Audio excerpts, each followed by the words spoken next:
it's not just the role of one person to create secure attachment. That's an unrealistic expectation. Dads matter. And then I think that's cool on paper, but then to really tell you, like, hey, actually, you matter way more than you think you do, could also be really triggering and bring on a lot of shame because of the grief that's already there of like, well, my whole life I've been told that I'm only good for one thing.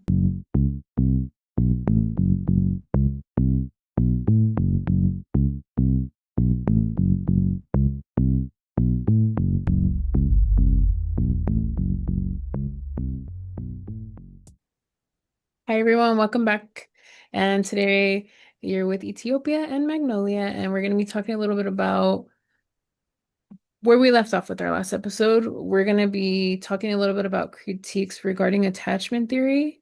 And our last episode was on attachment theory and parenting and how people show up in the world. So feel free to check that out if you like. And so, would you like to head that off? Yeah. So, attachment theory is super big right now. It's super big.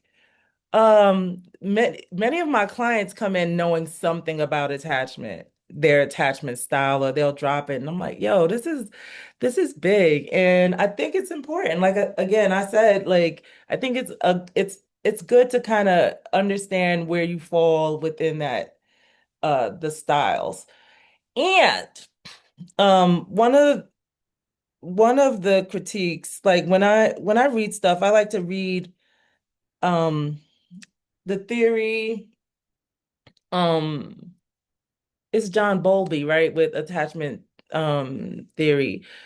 Uh to read what they actually said, listen to them, like read, get versed in that, and then also the critiques about it, because um, yeah, I like to have more of an even kind of understanding. Like, I want to know if, what else, what are other people thinking about this?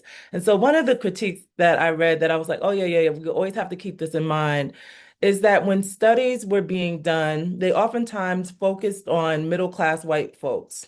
So yeah, Bowlby, he's British. He is doing his studies, and it doesn't, like, even just by focusing on a specific class, it it doesn't provide a richness and depth to the research, because you're the standard is just the middle class, right? So if you're a parent, if you're oh, and I believe, like with Bowlby too, it was two parents in the home, like the quote unquote kind of traditional thing. So if you are in a single parent home, and or experiencing poverty, then it's a different look on how your parents can engage with you, how much more community might be involved in raising you. I mean, there's so much nuance that it's like to kind of have things sterilized to one specific group. Um, it for me, it just doesn't. Uh, it lacks depth in that way, that we all must now say that this is what it is. This is what it is. This style, that style. This is what the child is supposed to do, when there's so many different styles of parenting and how people would engage depending on the culture itself. Not just So, go ahead. Not just that, but also family compositions. I mean, they look way different too. And they look different from, I'm sure your whole lifetime you've seen a lot of different family compositions, right? I know Yeah, I have. Yeah. yeah, Sorry. yeah. And so I just taking those things into account, and I will always say this, because oftentimes there is a lack of depth and breadth in who was chosen for the research. You know what I'm saying? It's just like people have been excluded, like wholly excluded. Same thing with ACEs, right? The average childhood experiences study, like same similar thing. It was like primarily white middle class people in the United States. And so it's important to acknowledge that there's a lack of like to hold someone to a standard of this is what it looks like when it's only you're only doing that group of people, I think is all it's at least we have to be mindful of that. Yeah, that's a critique. Maybe the results aren't as generalizable as they'd like it to be, right? I want to chime in here briefly because I have a feeling that our audience is pretty pretty spread out in terms of like everything, really really diverse, I'll say. And so a big reason why most of this research was done on white middle class men at that is because that's who was primarily in college at the time of these studies. And so that's who the populations were. That's who like the researchers, which were housed in the universities, had access to, is this population, right? I mean, right, people of lower income, people of color, they weren't in the universities as much. And so yeah, it's opportunistic or I don't know. It's a lack of an opportunity to be able to like access a lot of other people. And also a lot of people of color, a lot of people of lower income tend to be a bit more skeptical of institutions for a lot of reasons.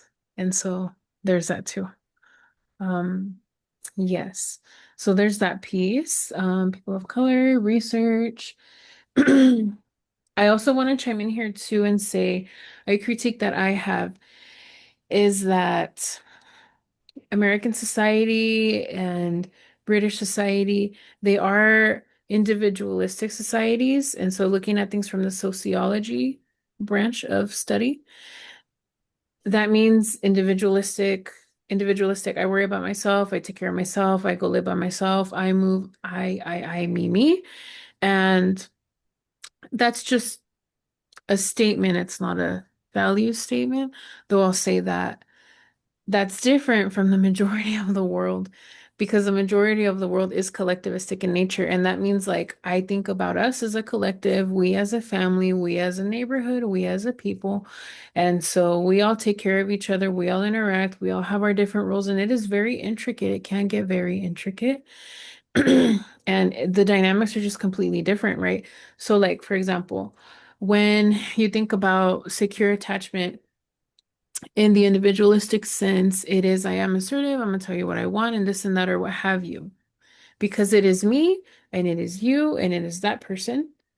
And we're all kind of islands that are commingling, interacting. And then over here on the collectivistic end, it is I'm here and you're there and you're there and we're all connected. We're all part of this workplace. We're all part of this family, whatever the situation is in that system. And whatever I do is going to impact you, is going to impact this other person. So one, we all impact each other. Two, I must be mindful of myself. I must be respectful. I must keep in mind that these relationships are more long lasting. And so there are consequences for misconduct, right? Or lack of social proprieties. So it just is very different. And whereas you could call overthinking social dynamics here in the collectivistic side enmeshed, and there are elements of that, but you could call it enmeshed, you could call it codependent.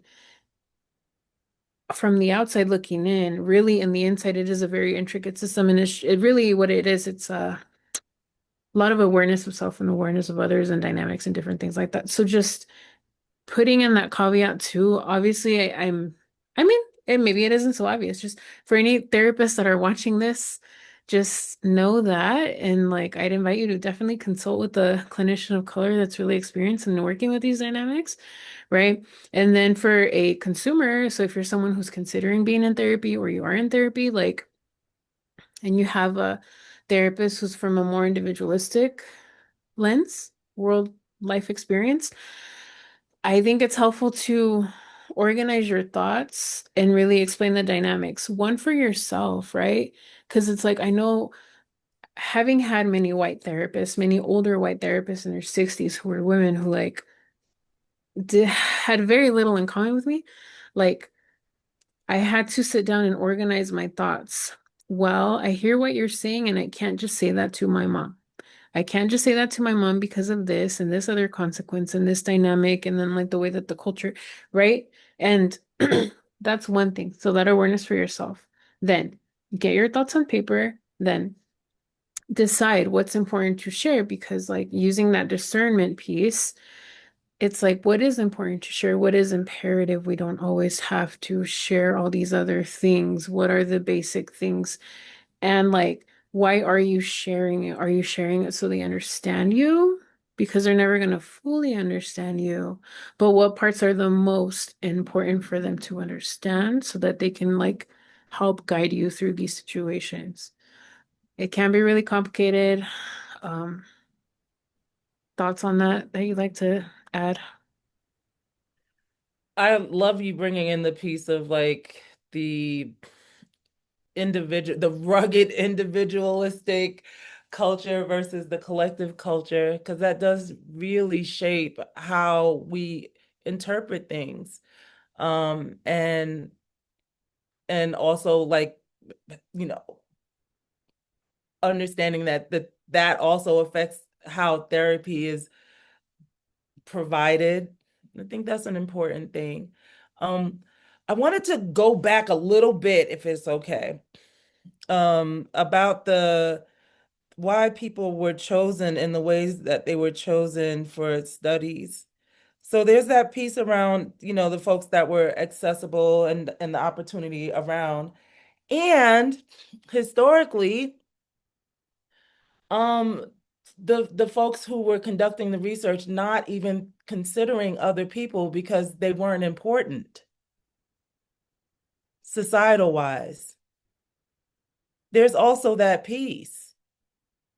Like historically, I could, like, why would I want to know what these poor folks want to do when they're a disparaged and ostracized part of the culture?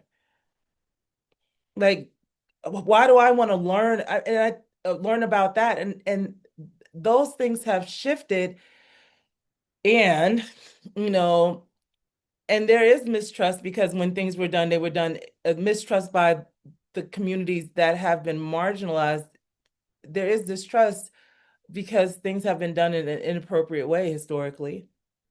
I wanted to add that piece to it as well because everything done is within the lens of what the societal constructs are, right?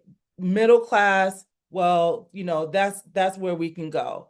We don't necessarily we don't necessarily have access to the ruling class, right? To study them. And we don't want to study them over there because who cares about them?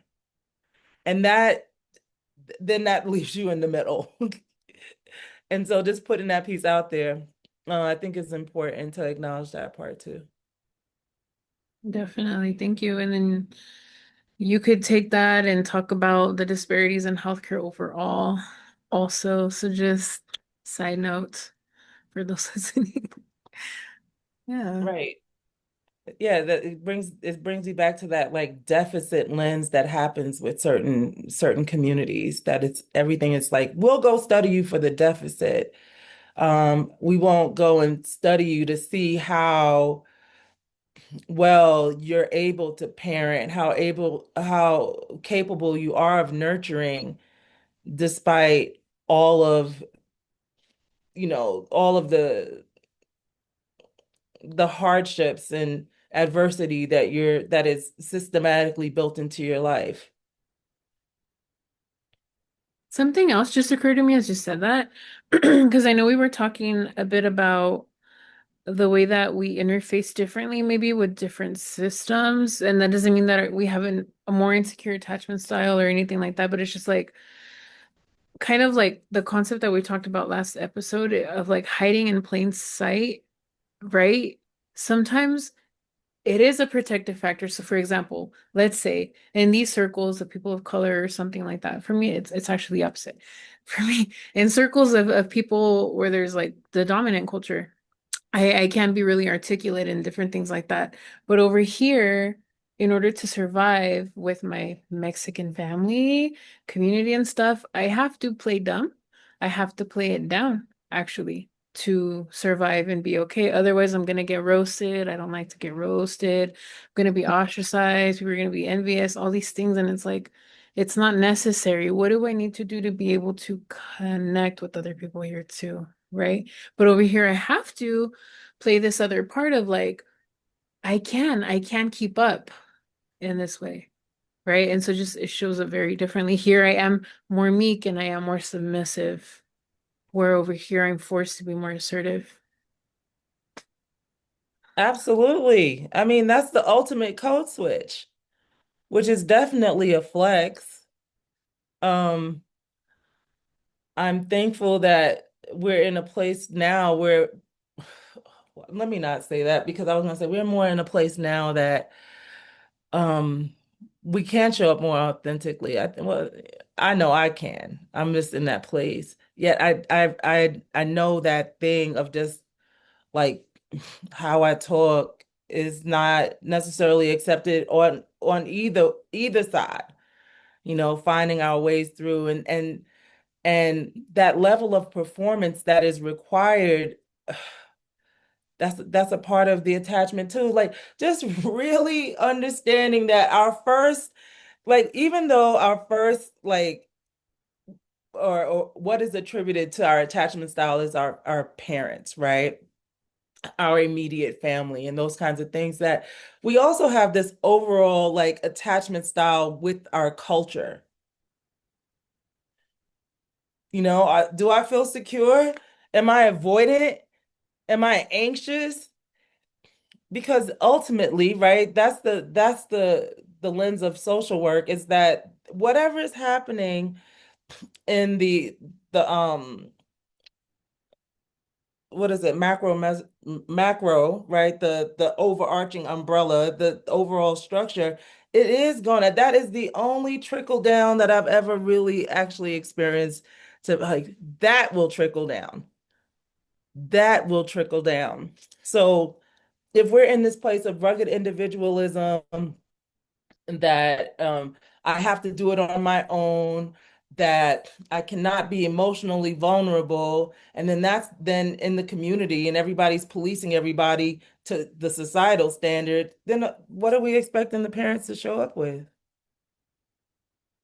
I have so much compassion for parents in that way, that uh, there's so much performance required of us. Performing meaning having on a mask, doing this over here and doing this over there because of safety, that that it creates disconnection between ourselves and ourselves first. Then how do we have capacity in that way to truly connect with our children unless we have done something very intentional to change that? I like that. And also, I think what I presented is a good example of that because, like, if I didn't integrate these two parts, which are complete opposites, how would I show up with my child? And like, how confusing is that, right? Or if I didn't deliberately take the time to explain, hey, listen, these are these white spaces, and this is how I'm showing up, and here's why. These are these Mexican spaces, and here's how I'm showing up, and here's why. All right, and here's what's acceptable here, and this isn't acceptable there, and these are the words that we do and don't use, and why it's so much orientation. But if I don't provide that orientation, and I'm grateful my parents did, right? Like so grateful. If they hadn't, I mean, like, I feel like I'd be super socially awkward in all honesty, right? And then children are different too. For example, my mom would just tell me things once and then it stuck. That's it. But I know like with my daughters, like I'll have to repeat myself over and over and over and over and over and over and over and over and over for them to understand. And that's fine. Different capacities, different children, different personalities. But I think that's really important too, just to like explain, right? Children don't come with the manual. I think you spoke a little bit about how yeah, there's some kind of connection maybe between you and your child when they're born and vice versa. But it's a relationship, and with any relationship, you must work at it in order for it to blossom. Right. There has to be intention. Yeah. Like I am intent like there's so much power in having intention. Like I am going to pour, I'm gonna pour love, like not whimsical love, but love as action that that like there's no resistance in your nervous system when I say I love you. Then you're like, I don't know. Mm. That you can say, and no one has to like sit you down and like keep telling you, but they love you, but they love you, but they love you. Yeah. So that's a big part of the way that we attach to is all about safety. And there is no safety without trust. Definitely. And there's no trust without recognition. Because if you cannot recognize who I am or you dismiss who I am, how could I be safe with you? That's true. And so Bell Hooks has that in All About Love, um, New Visions, where she talks about love and then she puts up the requirements for love. And I was just like, yo, this is so beautiful because now I can literally be with myself and my children and with the people that I love and say, like, this is how I know I can match these things. It's not just like a feeling. It's not just like I bought you something. It's not just like, well, what I'm saying, you're living underneath my roof, you don't even have to be here kind of energy. It's that like there is intention. I have intention on pouring in and supporting your personal and spiritual growth and development. And it requires that these things are present. So always want to shout that out. And that's based off connection, right? And that's based off of that reciprocity and that continued attunement. Because if I'm like, I'm invested in your spiritual development, and this is spiritual development, it must be this way, and this is the only way, that doesn't allow for fluidity and that doesn't allow for relationship. Because yeah, connection and then attunement and reciprocity are a really big part of relationship also. Mm-hmm. Yep. A couple of other critiques are that by and large, attachment theories do pathologize the factors that have to do with the mom, right? And one, they're heteronormative, and so like that doesn't apply to everybody, especially this day and age. But yeah, pathologizing the mom, right? Like it's all the mom's fault and stuff. And that's because historically the connections were the mom and the mom did stay at home and the mom was the one taking care of the kids and things like that. And then the dad was the one that would go out and work, right? And so really we just want to say that dads, I don't know. I know that you have some thoughts and please do insert them. For me, I'm like, dads are important. And I know that you mentioned that, like, yeah, children can absolutely attach to fathers. I'm like, look, there's balance, right? There's balance. And then I think, especially in this day and age, and like looking at the societal backdrop and like maybe where society's headed, I think it's important to, one, like, I think in general, more things are being demanded of men, right? Rather than just providing, because I think that the more complex that women become, the more that they're wanting and needing in a partner, right? Especially, yeah, in heterosexual relationships, but all relationships. And so, yeah, but then the men don't have the parenting skills, the socializing and different things like that to like be able to be present other than to just provide because they've been conditioned to like, all you have to do is provide, just show up and just give me money or whatever, put food on the table and we're fine, which isn't very enriching to them, causes a lot of issues, maybe sets them up for addictions and things. But yeah, um, dads matter. And then I think that's cool on paper, but then to really tell you like, hey, actually you matter way more than you think you do could also be really triggering and bring on a lot of shame because of the grief that's already there of like, well, my whole life I've been told that I'm only good for one thing, right? So that's tricky. And then the same goes with women. Like when you talk about sex addiction, right? Or challenges with sex in general. Like it's like, yeah, really what happens there is like I objectified myself. I only saw myself as a provider. I only saw myself as a caregiver, a person who produces, who takes care of other people, who has sex, whatever. Like there's only one thing I can provide. So I just see myself as an object. And if I see myself as an object, that's tricky, you know? It makes it hard to connect with other people. Thoughts on this? Absolutely. Yeah, it's like what a number uh, that has been done on us with like this whole stereotype on what the roles must be within this Western individualist um culture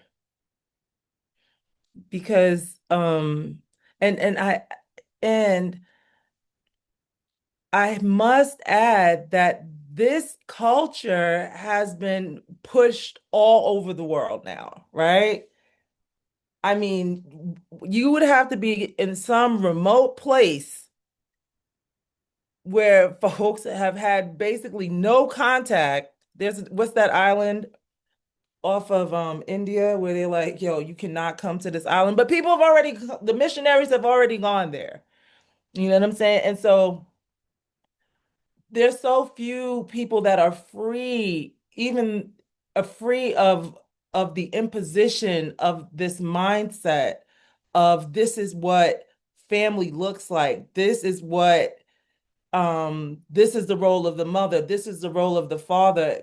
And I mean, we're talking about hundreds of years of folks experiencing colonization and forced migration and these kinds of things. So for someone to be absolutely free of this is like absolutely free of it. It's kind of like even though cultures have maintained their collectivist principles, there's still the influence of this Western um rugged individualistic mindset on everybody. That being said, like men are needed, and that is heteronormative. Uh, but I'm just going to say this. The role of the father has been kind of skewed to like that the father doesn't have to be there. To the extent that fathers like walk out on their children. And I mean, I know that there are some instances where, people the moms and the dads don't get along and there's issues there and then, the mom might hold the child ransom and the father can't see the child. I know of instances like that, but by and large, it is men are making the decision not to show up because the culture says that they don't have to. They don't have to show up emotionally. They don't have to be there at all. And I have a whole nother idea about that we can do a whole nother podcast on. Um, and and they're needed. And they're so needed. And not just, it's like people will say it. I'll notice like people saying it like when I'm on IG or something, and folks will be like, well, that's why a father is needed in the home. It's like, well, yeah, the father is needed in the home. An emotionally present father is needed in the home of course, for a heterosexual relationship. But however, the whatever it is, the people that have come together to be to raise the child, there must be some intention on working together and holding the load emotionally together with the child. And to put all of this weight on the mother, it's an unrealistic expectation. And and of course, because it's been for hundreds of years that this has been projected onto us, that many of us can just be like, well, that's what we're supposed to do, and then start shaking and wagging the finger at other women, like this is what you're supposed to do, right? If a dude steps out and is like, yo, all right, I'm leaving. I'm not coming back, and leaves the child with the mother, folks would be like, all right, that's messed up or whatever. Stuff happens. If a mother was to say, hey, drop her child off with the father and be gone, they'd be like, what kind of mother is she? What kind of mother is that? Like we're inherently have a deeper bond than the father has. And I mean, in some ways, there are definitely some shifts that happen to us differently, particularly if you carry a child because of all that DNA transfer and cells being embedded into us and all of that stuff that's going on. However, you can show up, you can nurture, you can be emotionally present and available. You can be there. It's not just the role of one person to create secure attachment. That's an unrealistic expectation. I agree. And I'm gonna chime in here and say, I do think that we do need masculine and feminine presences in our lives, whether that's, a lesbian couple and one's more masculine, one's more feminine, or what have you.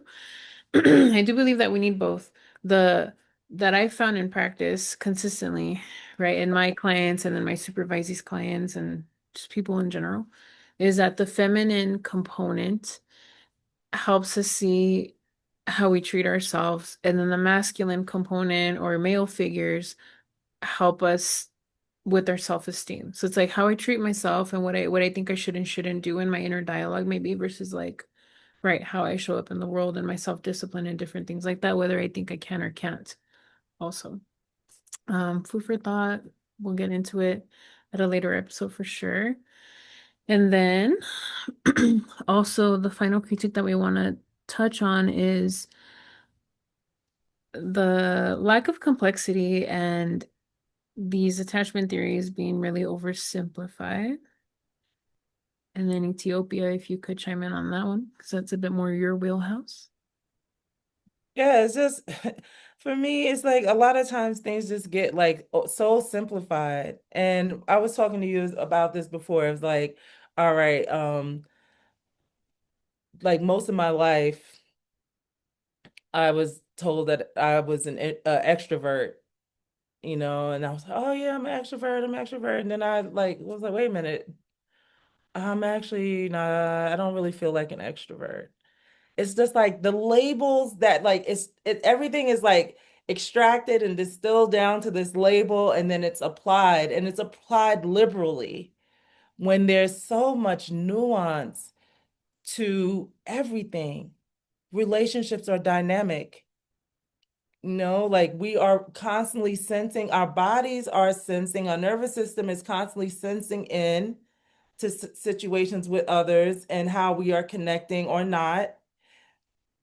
So it's oversimplified that it's just these ways that we can show up, that you're this or that.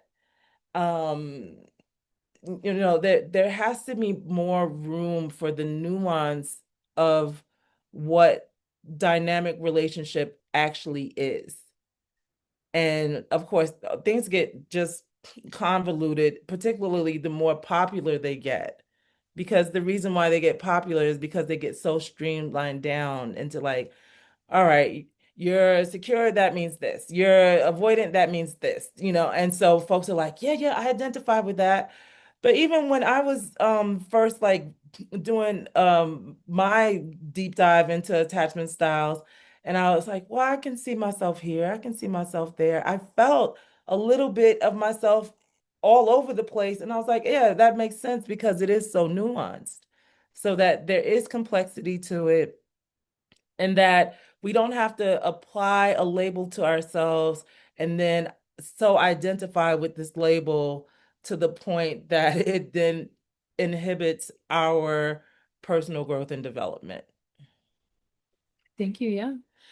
And you had mentioned also while we were preparing for this episode that it is so easy to self-diagnose. And so, yes, and also it is very complex. And as you can see, it's really hard. We have certain ideas for these episodes, in particular on attachment, and like it just is so complex that it ties into everything. including the sociological aspects of things, the psychological aspects of things, spiritually, like race, gender roles, all these other things. So, I mean, yes, it can be really easy to self-diagnose, and at the same time, what does that even mean? And then if you are really wanting to focus on a label for yourself, I'd invite you to ask yourself why that is, right? What value does it have? And most of the time when I find that people really attach to labels, it's because they want to be validated in some kind of way. Their experiences to be validated. And yeah, Yep. that's all that we have for today. Just remember that this isn't psychological advice. This is informational in nature. And so, yes, thank you so much for watching us again or listening to us again. And we hope to see you again next time. Bye. Bye.